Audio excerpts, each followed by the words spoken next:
ఇచ్చేసినటువంటి పత్రికా మిత్రులకు అందరికీ కూడా నమస్కారాలు తెలియజేస్తున్నాను. ఈరోజు ఏదైతే తెలంగాణలో పత్రికా మిత్రులు కాంగ్రెస్ పార్టీ ప్రభుత్వము కొనసాగుతూ ఉన్నది, వారి పాలనలో గతంలో కావచ్చు, ఈరోజు కావచ్చు, ఏదైతే తెలంగాణలో భారతీయ జనతా పార్టీ కార్యాలయాన్ని టార్గెట్గా చేసుకొని వివిధ మార్లు దాడిని చేయడం జరిగింది. ఈరోజు మేము అడుగుతా ఉన్నాం, భారతీయ జనతా యువ మోర్చా నాయకులుగా మేము రాష్ట్రంలో కావచ్చు, లేకుంటే దేశంలో ఉన్నటువంటి కాంగ్రెస్ నాయకత్వాన్ని అడుగుతున్నాం. అక్కడ సోనియా గాంధీ కావచ్చు, లేకపోతే కాంగ్రెస్ అధిష్టానం ముఖ్య పాత్ర పోషిస్తున్నటువంటి రాహుల్ గాంధీ గారు కావచ్చు, నిత్యము రాజ్యాంగాన్ని చేత పట్టుకొని ఈ దేశంలో అంబేద్కర్ గారు రచించినటువంటి రాజ్యాంగం అమలు కావాలని చెప్పేసి చిలక పలుకులు పలుకుతూ వారు కార్యకర్తలకు లేకపోతే సమాజంలో ఉన్నటువంటి వ్యక్తులకు ఏదో మంచి చేయాలని చెప్తున్నటువంటి రాహుల్ గాంధీ గారు ఈరోజు అదే రాజ్యాంగాన్ని కూని చేసే విధంగా మీ యొక్క కార్యకర్తల యొక్క చర్యని మీరు గమనిస్తున్నారా అని చెప్పేసి మేము అడుగుతున్నాం. ఇప్పుడే కాదు, గతంలో కూడా రేవంత్ రెడ్డి గారు ముఖ్యమంత్రి యొక్క హయాంలో, మరి ముఖ్యమంత్రి యొక్క కనుసైగల్లో ఈరోజు ఉసిగలిపి మా రాష్ట్ర కార్యాలయం పైన దాడి చేయడమే కాకుండా రాష్ట్ర కార్యాలయంలో ఉన్నటువంటి ప్రజలపైన, నాయకులపైన సమస్యలని చెప్పుకుందామని వచ్చినటువంటి సామాన్యమైనటువంటి ప్రజలపైన దాడికి ఈరోజు మీ కార్యకర్తలు పూనుకురారని చెప్పేసి సందర్భంగా తెలియజేస్తున్నాను. దాడి అంటే ఆషామాషి దాడి కాదు, ప్రీ ప్లాన్గా గత 2 రోజులుగా ప్లాన్ చేసుకొని ఈ రాష్ట్ర కార్యాలయాన్ని టార్గెట్ చేయాలి, ఆ రాష్ట్ర కార్యాలయంలో ఉన్నటువంటి వ్యక్తులని చంపే ప్రయత్నము ఈ కాంగ్రెస్ గుండాలు చేసిరని చెప్పేసి ఒక సందర్భంగా తెలియజేస్తున్నాను. రేవంత్ రెడ్డి గారు, మీకు కనిపిస్తలేదా? నువ్వు ఎవరినైతే ఎన్నుకున్నావు, నీ యూత్ కాంగ్రెస్ నాయకులు ప్రతి ఒక్కరు కూడా డ్రగ్స్ కార్యకర్తలు కావచ్చు, లేకపోతే లిక్కరు కార్యకర్తలు కావచ్చు, ఇట్లా చెప్పుకుంటూ పోతుంటే సంస్కారం లేనటువంటి వ్యక్తులను నువ్వు నాయకులుగా వేసుకొని ఈ సమాజం పైన దాడి చేపిస్తున్నావు, రాష్ట్ర కార్యాలయం మీద దాడి చేపిస్తున్నావు. ఈరోజు మేము ఒకటే అంటున్నాం, మీరు ఏదైతే ప్రేరేపిస్తున్నారో, మీరు ఎవరినైతే ఉసిగల్పుతున్నారో వారిలాగా మా యొక్క ప్రవర్తన కనుక మారినట్లయితే రాష్ట్రంలోనే కాదు, దేశవ్యాప్తంగా అనేకమైనటువంటి రాష్ట్రాలలో మేము అధికారంలో ఉన్నాం. నీ పార్టీ కానీ, నీ పార్టీ జెండా కానీ, నీ పార్టీ కార్యాలయాన్ని కూడా భూస్థాపితం చేయడానికి మా కార్యకర్తలు వెనుకడుగయ్యారు. కానీ మేమంతా కూడా ధర్మానికి, సంస్కృతి సాంప్రదాయాలన్నీ కూడా తెలిసినటువంటి వ్యక్తులు. మేమంతా కూడా మా పెద్దవాళ్ళందరూ కూడా మాకు ఒక మంచి మార్గంలో నడవాలని చెప్తున్నటువంటి వ్యక్తులు. కానీ నువ్వు నిరంతరం మా యొక్క మా ఓపికని ప్రశ్నించే విధంగా నీ యొక్క దుశ్చరిత్ర ఉన్నది. ఈరోజు మేము చూసినాం, మేము వీడియోలన్నింటిలో కూడా చూసినాం. మేమంతా కూడా ఎవడైతే జోబులలో రాళ్ళు పట్టుకొని వచ్చినారు, ఈరోజు కనుక మా 2-3 కార్యకర్తలు గేటు దగ్గర ఉండి అడ్డుకోకపోయినట్లయితే వారందరూ కూడా మా రాష్ట్ర కార్యాలయంలోకి వచ్చి దాదాపుగా 2-3 చంపే ప్రయత్నము ఈరోజు జరిగిందని చెప్పేసి మేము ఖచ్చితంగా చెప్తున్నాం. ఈరోజు ఈ ప్రభుత్వాన్ని కానీ, ఈ ఇంటెలిజెన్స్ వర్గాలను కానీ మేము ఒకటే అడుగుతున్నాం.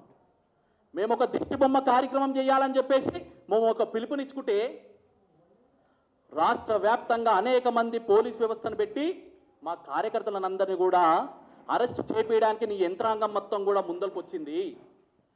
మరి ఈరోజు దేశాన్ని నడిపిస్తున్నటువంటి భారతీయ జనతా పార్టీకి సంబంధించినటువంటి ఒక రాష్ట్ర కార్యాలయం మీద రౌడీ ముఖాలు వచ్చి దాడి చేస్తుంటే నీ ఇంటెలిజెన్స్ మొత్తం కూడా ఎక్కడ పోయిందని చెప్పేసి నేను అడగడం జరుగుతుంది.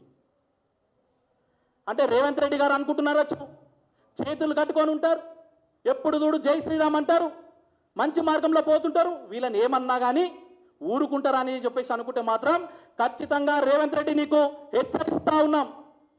ఇక నుంచి రాబోయే రోజులలో చూసి ఊరుకునే పరిస్థితి లేదు. ఖచ్చితంగా నీ ప్రభుత్వం ఏదైతే దొంగదారిన పోతుందో, నువ్వు ఎవరినైతే రౌడీ ముఖాలని, డ్రగ్స్ కరెక్ట్ అయినటువంటి వ్యక్తులని, డ్రింకర్స్ని ఎవరినైతే నీ పార్టీ కార్యకర్తలుగా వేసుకున్నావో వాళ్ళందరినీ కూడా రోడ్ల మీద బట్టలిప్పి ఉరికిచ్చి ప్రతి కార్యకర్త కొట్టకపోతే అడగండి అని చెప్పేసి ఒక సందర్భంగా అడుగుతున్నాం మేమంతా కూడా. ఈరోజు మేమందరం కూడా మా పార్టీ కార్యాలయం మీద దాడి జరిగిందని చెప్పేసి మా ప్రభారి, మా ప్రధాన కార్యదర్శి కాసం వెంకటేశ్వర్లు అన్న కావచ్చు, మా ఓబీసీ మోర్చా అధ్యక్షులు కావచ్చు, వారందరి మీద దాడి చేస్తే దానికి నిరసనగా మేము కార్యక్రమానికి వెళ్తుంటే పోలీసులు దాదాపుగా 300 మంది వచ్చి యువమోర్చా కార్యకర్తలను కూడా అడ్డుకునే ప్రయత్నం, లాఠీ చార్జులు చేసే ప్రయత్నం, మమ్మల్ని అందరిని కూడా ఎక్కడ పడితే అక్కడ ఈడ్చి పడేసినారు. నేను ఈరోజు పోలీస్ వ్యవస్థను అడుగుతున్నాం. మేము ఈ డీజీపీని కానీ డీసీపీని కానీ ఇక్కడ ఉన్నటువంటి ఎవరైతే ఏసీపీ గారు ఉన్నారో వారందరినీ కూడా మేము ఒకటి అడుగుతున్నాం. అక్కడి నుంచి దాడి చేయడానికి కట్టెలు పట్టుకొని వస్తుంటే వాళ్ళకి ఎస్కాట్ ఇచ్చి చోద్యం చూసినటువంటి చరిత్ర మీది. కాబట్టి ప్రభుత్వాలు అనేది మారుతూ ఉంటాయి, వస్తూ ఉంటాయి, పోతూ ఉంటాయి. గతంలో కూడా కేసీఆర్ ఎవరైతే ఉన్నారో టీఆర్ఎస్ ప్రభుత్వం కూడా ఇటువంటి దాడులకే పాల్పడ్డది. ఈరోజు వాళ్ళ ఇంటికి పరిమితమైనారు. ఇప్పుడు 5 ఏళ్ల పాటో 4 ఏళ్ల పాటో 3 ఏళ్ల పాటో కాంగ్రెస్ ప్రభుత్వం పాలిస్తదొచ్చు, కానీ రాబోయే రోజులలో భారతీయ జనతా పార్టీ ఖచ్చితంగా ఉంటుంది. ఈరోజు ఎవడైతే దాడి చేసిన వాళ్ళని ఎవరిని కూడా వదిలిపెట్టే ప్రసక్తే లేదు. ఏ అధికారి అయితే అలాంటి మూకలకు మద్దతు తెలిపిరో వాళ్ళందరూ కూడా ఖచ్చితంగా మేము ఏరి పట్టుకొని వారి మీద మేము యాక్షన్ తీసుకోవడానికి వెనకడగేయమని చెప్పేసి ఒక సందర్భంగా తెలియజేస్తున్నాను. ఈరోజు మమ్మల్ని మేము అరెస్టు కాగానే తీసుకుపోయి 3-4 పోలీస్ స్టేషన్లు పెట్టి ఇక్కడికి రానియకుండా అడ్డుకునే పరిస్థితి పోలీస్ వ్యవస్థ చేసింది. అరే మా వాయిస్ని, మాకు జరిగినటువంటి అన్యాయాన్ని మేము మీడియా సమక్షంలో మేము చెప్పుకుంటామంటే పోలీస్ వ్యవస్థ ఈరోజు నా కారులో ఒక 3 పోలీసులను పెట్టి సెక్యూరిటీగా ఇచ్చి మా మీద పెట్టి పంపించడం జరుగుతుంది. నేను ఈరోజు పోలీసులను అడుగుతున్నా, రేవంత్ రెడ్డి గారిని అడుగుతున్నా, మరి పొద్దున మా రక్తం చూసినటువంటి వ్యక్తులు ఈరోజు ఎక్కడున్నారని చెప్పేసి మేము అడుగుతా ఉన్నాం. దాడి చేసి సోషల్ మీడియాలలో బీజేపీ కార్యకర్తల బీజేపీలని మేము రక్తం చూసినామని చెప్పేసి రాక్షస ఆనందం పొందుతూ ఓల్డ్ ఎమ్మెల్యే కోట్రసల్లో కూర్చొని మందు తాగుతూ ఎంజాయ్ చేస్తున్నటువంటి వ్యక్తులు మీకు కనిపిస్తలేరా అని అడుగుతా ఉన్నాను నేను. ఎవరైతే ఇలాంటి పనులు చేసినారో వారిని తక్షణమే జైళ్లకు పంపించాలి, వారి మీద తక్షణమే కేసులు భరించాలి, వారిని తక్షణమే ఏదైతే హత్యా ప్రయత్నం చేసిరో వాళ్ళందరినీ కూడా ఎప్పుడైతే నువ్వు జైల్లోకి పంపిస్తావో అప్పుడే నీ యొక్క నిజాయితీ అనేది బయటపడుతుంది. లేకపోతే రేవంత్ రెడ్డి ఇక్కడి నుంచే నువ్వు నాంది పలికినవు, ఈ యొక్క దాడులకు నువ్వు నాంది పలికినవు. మా ప్రతి కార్యకర్త రోడ్ల మీద కనుక వెళ్ళినట్లయితే ఎక్కడ కూడా నీ యొక్క మినిస్టర్లు తిరగరు, ఎక్కడ కూడా నీ ఎమ్మెల్యేలు తిరగరు, ఎక్కడ కూడా నీ కార్యకర్తలు కూడా తిరగరు. ఎందుకంటే నికాసైనటువంటి దేశభక్తి కలిగినటువంటి కార్యకర్తలు మేమంతా కూడా. ఈరోజు ఎవరైతే ధర్నాలో నిరసన తెలిపినామో మేమంతా కూడా బీర్లకో బిర్యానీలకో నువ్వు వేసే ముష్టి దాంట్లోకి వచ్చినటువంటి వ్యక్తులు ఎవరు కూడా కారు. ఇక్కడ అంతా కూడా అందరు కూడా ధర్మం కోసం, దేశం కోసం, ఈ దేశం యొక్క భవిష్యత్ కోసం కొట్లాడే వ్యక్తులు. రాజకీయంగా ఒక మంచి భవిష్యత్ ఆలోచించబోతున్నటువంటి వ్యక్తులు. కానీ నీ దగ్గర ఉన్నటువంటి కార్యకర్తలు ఎవరనేది నువ్వు ఆలోచించుకో ఒకసారి. ఈరోజు చెప్తున్నాం, నీ కార్యకర్తలు ఎవరైతే ఎన్ఎస్యుఏ కార్యకర్త నాయకులు ఉన్నారో ఒక్కసారి వాళ్ళందరినీ కూడా తీసుకువెళ్ళి మాదక ద్రవ్యాలకు డ్రగ్స్ సంబంధించినటువంటి పరీక్షలు కనుక చేసినట్లయితే ప్రతి ఒక్కడు కూడా డ్రగ్స్ సేకరించే వ్యక్తి, పొద్దున్న లేసే తాగి రోడ్ల మీద రౌడీజం చేసే వ్యక్తులే, పొద్దున్న లేసే ఎవరిని ఎక్కడ బ్లాక్మెయిల్ చేయాలన్నటువంటి వ్యక్తులు, పొద్దున్న లేసే ప్రభుత్వంలో పైరేట్ చేసుకొని పైసలు సంపాదించుకునేటువంటి వ్యక్తులు. అలాంటి వ్యక్తులని నువ్వు ఎంకరేజ్ చేసే ఎట్టి పరిస్థితిలో చూస్తూ ఊరుకో. ఇప్పుడే పిసిసి వారి అధ్యక్షులు, పిసిసి ఎవరైతే అధ్యక్షులు ఉన్నారో వాళ్ళు ప్రెస్ మీట్ ఏర్పాటు చేసి వాళ్ళు కూడా వ్యతిరేకించారంటే ఆ కార్యకర్తల యొక్క మానసిక స్థితి ఏ విధంగా ఉందో మీరు సీఎం రేవంత్ రెడ్డి గారు ఒకసారి ఆలోచించాలి. మీ పిసిసి అధ్యక్షుడే కదా పెట్టి ఇలాంటి దుశ్చర్య చెయ్యొద్దు, మా కార్యకర్తలు చేసింది తప్పే అని చెప్పేసి వాళ్ళు మీడియా ముఖంగా అనుకుంటున్నప్పుడు వాళ్ళని ఎట్టి పరిస్థితుల్లో మీ పార్టీలో కొనసాగింప చేయొద్దు, ఎట్టి పరిస్థితుల్లో వాళ్ళు బయట తిరగనివ్వద్దు. ఒకరు మీకు మీడియా సమక్షంలో చెప్తా ఉన్నాం మేమంతా కూడా. ఈరోజు ఎవరైతే దాడికి నిర్వహించారో వారి పేర్లు కానీ అవన్నీ కూడా మేము డేటా తీయడం జరుగుతుంది. ఒకడేమో పబ్బును మెయింటైన్ చేస్తాడు, ఒకడేమో క్లబ్ను మెయింటైన్ చేస్తాడు ఒకడు. ఈరోజు మీడియా సమక్షంలో చెప్తున్నాను, రేవంత్ రెడ్డి గారు నీ పోలీస్ ప్రొటెక్షన్ ఇచ్చి ఓల్డ్ ఎమ్మెల్యే కోట్రతో పంపిస్తే 2-3 అపార్ట్మెంట్లలో నీ యూత్ కాంగ్రెస్ కార్యకర్తలంతా కూడా తాగి తందనాలు ఆడుతూ విచ్చలవిడిగా తిరుగుతున్నటువంటి వ్యక్తులంతా కూడా ఈ సమాజానికి ప్రమాదకరం. కాబట్టి ఇప్పటికైనా దీనికి అడ్డుకట్ట వేయి. గతంలో కూడా 2-3 సార్లు ఈ యొక్క రాష్ట్ర కార్యాలయంలో దాడి జరగడానికి ప్రయత్నాలు జరిగినాయి. మా యొక్క రాష్ట్ర నాయకుల పైన కావచ్చు, లేకుంటే మినిస్టర్ల మీద కావచ్చు, మా రాష్ట్ర అధ్యక్షుల మీద కావచ్చు దాడులు చేయడానికి ఖచ్చితంగా ప్రయత్నాలు జరుగుతున్నాయి. అది దాగుడు మూతలదంతా ఎందుకు భయ్? ఈరోజు నేను ఖచ్చితంగా సూటిగా ఒకటే ఒక ప్రశ్న మీకు చేస్తా ఉన్నాను. ఎవ్వరు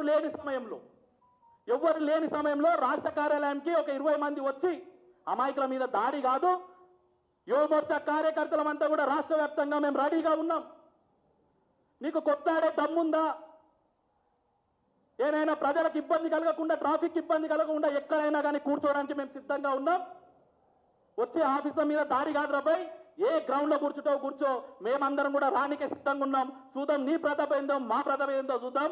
మా యువ మోర్చా కార్యకర్తలంతా కూడా జై శ్రీరామ్ అంటూ ఆ కండువ పట్టుకొని వచ్చినటువంటి ప్రతి ఒక్కరు కూడా ఒక్కొక్కరు 100 మందికి సమాధానం చెప్పేంతవరకు కూడా వెనకడిగయ్యారు. అలాంటి కమిట్మెంట్ ఉన్నటువంటి వ్యక్తులం. ఇప్పటికైనా సిగ్గు తెచ్చుకోండి, ఇప్పటికైనా కానీ తెలివి తెచ్చుకోండి. మీరు మంచిగా ఆలోచించాలి, మంచిగా సమాజంలోకి పోవాలని చెప్పేసి మేమందరం కూడా కోరుకుంటున్నాం. ఇటువంటి దాడులు గతంలో కనుక జరిగినాయి, ఫ్యూచర్లో కనుక జరిగినట్లయితే మీ మీద మేము ఎంత దూరమైన పోనీకే మేము సిద్ధంగా ఉన్నాం. కాంగ్రెస్ పార్టీ ఏదైతే చేసినటువంటి దుశ్చర్యకు మేమందరం కూడా శాంతియుతంగా ఈరోజు సమాధానం చెప్పడం జరిగింది. ఈరోజు మా కార్యకర్తలంతా కూడా అవుట్ ఆఫ్ కంట్రోల్కి వెళ్ళిపోయినట్లయితే మీ గాంధీ భవన్ మొత్తం కూడా నేలమట్టం అవుతుండే, మీ గాంధీ భవన్లో ఉన్నటువంటి వ్యక్తుల మీద దాడి జరుగుతుండే. కానీ ఎక్కడ కూడా మేము స్పృహ కోల్పోకుండా మా యొక్క నిరసనను మేము తెలపడం జరిగింది. అలాంటి కల్చర్ ఉన్నటువంటి వ్యక్తులు మేమంతా కూడా.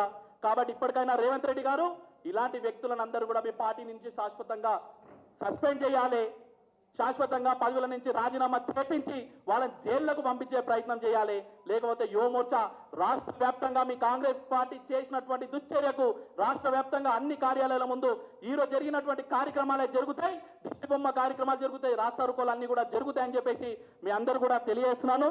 రాబోయే రోజులలో అనేకమైనటువంటి కార్యక్రమాలు కూడా తీసుకుంటాం. మీరు కాంగ్రెస్ పార్టీ చేసినటువంటి విషయాలపైన మేము రాబోయే రోజులలో ఈ కాంగ్రెస్ పార్టీకి సరైనటువంటి బుద్ధి చెప్పే ప్రయత్నం కూడా చేస్తామని చెప్పేసి ఒక సందర్భంగా తెలియజేస్తున్నాను. ఎక్కడెక్కడైతే మా కార్యకర్తలను అరెస్ట్ చేసి పోలీస్ స్టేషన్లలో పెట్టినారో, ఎక్కడెక్కడైతే మా కార్యకర్తలని ఇప్పటికీ కూడా మంచి నిరియకుండా కూర్చోబెట్టినారో అలాంటి కార్యకర్తలందరూ కూడా బేషరతుగా విడుదల చేయాలి. ఏదైతే మీరు అరెస్ట్ చేసి కాంగ్రెస్ నాయకులను తీసుకుపోయి రోడ్ల మీద వదిలేసారో అలానే మా కార్యకర్తలను కూడా అంతే గౌరవపదంగా వదలాలని చెప్పేసి కోరుకుంటున్నాను. మీడియా సమావేశం ఏర్పాటు చేసి ఎవరికైతే దెబ్బలు తగిలిన వాళ్ళకి అందరూ కూడా బహిరంగంగా క్షమాపణ చెప్పాలని చెప్పేసి తెలియజేస్తూ ముగిస్తున్నాను. జై హింద్, జై భారత్.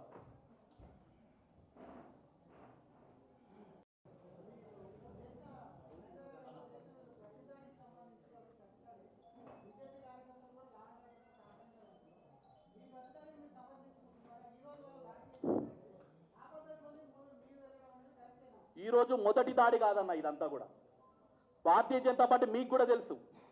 భారతీయ జనతా పార్టీ పైన చేసినటువంటి దాడి మొదటి దాడి కాదు. గతంలో మా భానుప్రకాష్ అన్న గారు అధ్యక్షులుగా ఉన్నప్పుడు ఒకసారి దాడి జరిగింది. నేను అధ్యక్షుని అయిన తర్వాత 2-3 సార్లు దాడి జరిగింది, అది మీ అందరూ కూడా తెలుసు. మా అంతలో మేము లా అండ్ ఆర్డర్ని మేము చెడగొట్టే ప్రయత్నం ఎక్కడ కూడా చేయలేదు. ఒక దెబ్బ కొడితే ఇంకో దెబ్బ కొట్టడానికి మేము గతంలో ఎప్పుడు కూడా మేము ప్రయత్నం చేయలేదు. ఈరోజు కూడా మా యొక్క కంట్రోల్లో ఉండి మా మీద జరిగినటువంటి దాడిని మేము తెలియజేసినమే తప్ప ఎక్కడ కూడా మిస్యూజ్ ఎక్కడ కూడా చేయలేదు. ఈరోజు కాంగ్రెస్ నాయకులు మొరబెట్టుకుంటున్నారు కదా, మా ప్రియాంక గాంధీని అలా అన్నారని చెప్పేసి. మరి అంబేద్కర్ గారి యొక్క రాజ్యాంగాన్ని పట్టుకొని దేశమంతా తిరుగుతున్నటువంటి కార్యకర్తలంతా కూడా రాజ్యాంగబద్ధంగా ఎందుకు ప్రయత్నం చేయలేరు? అంటే ఆయన మాట అన్నారు కాబట్టి మేము దాడి చేసి చూపిస్తామంటే మరి రాజ్యాంగం మీద ఎవరికి మర్యాద ఉన్నది, ఎవరికి దాని మీద చిత్తశుద్ధి ఉందని చెప్పేసి ఆ కార్యకర్తలు ఆలోచించాలి. ఈరోజు ఒక రాష్ట్ర అధ్యక్షునిగా బీజేవై కార్యకర్తలందరూ కూడా మీరు కూడా అదే దాడి చేయండి అని చెప్పేసి ఎక్కడ కూడా మేము పిలుపునివ్వట్లేదు. మా సంజయ్ నగర్ కావచ్చు, మా కిషన్ రెడ్డి అన్న గారు కావచ్చు, మా పార్టీ రాష్ట్ర నాయకత్వం కావచ్చు, ఎక్కడ కూడా దాడికి ప్రతి దాడి మన యొక్క విధానం కాదు. మనం సమాధానం చెప్పాలి అంతే, మన యొక్క నిరసన తెలపాలంటే అది మా యొక్క పార్టీ యొక్క సిద్ధాంతం, విధానం.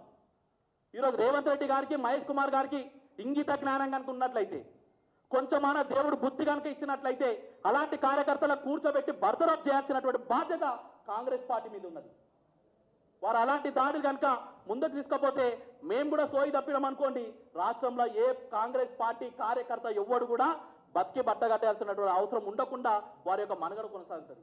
కాబట్టి ఈరోజు మేము చేసినటువంటి ఏదైతే కార్యక్రమం ఉందో, శాంతియుతంగా చేసినటువంటి నిరసన ఏదైతుందో దాన్ని ఖచ్చితంగా మేము సమర్థించుకుంటున్నాం. రాబోయే రోజుల్లో ఈ కాంగ్రెస్ పార్టీ చేసినటువంటి ఏదైతే అనిశ్చితంగా చేసినటువంటి కార్యక్రమం ఉందో దాన్ని ఎండగడుతూనే ఉంటాం.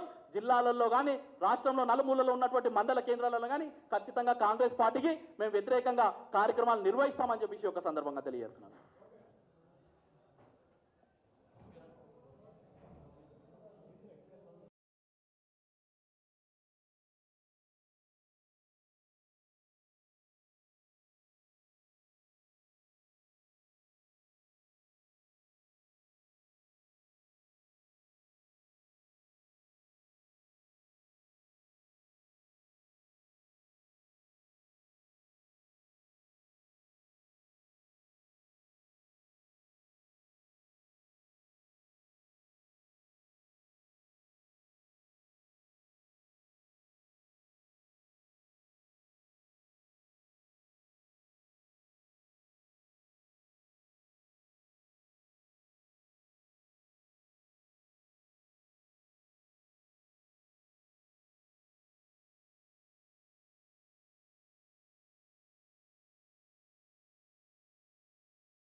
बड़ी जो लाख का कदम बढ़ा टूटे गैस होती है तीख बन।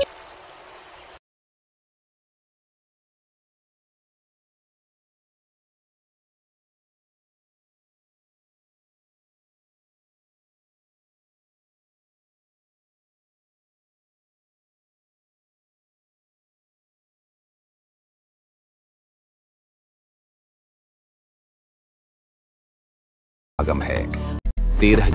आइए संगम 2025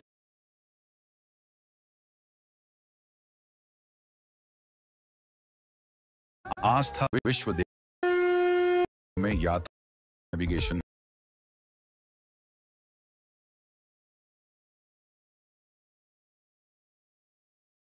प्राचीन पुराण है। ब्रह्मांडीय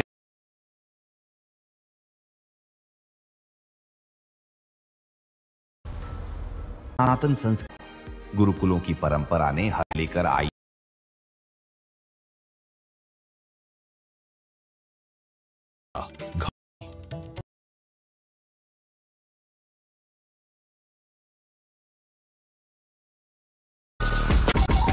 धरोहर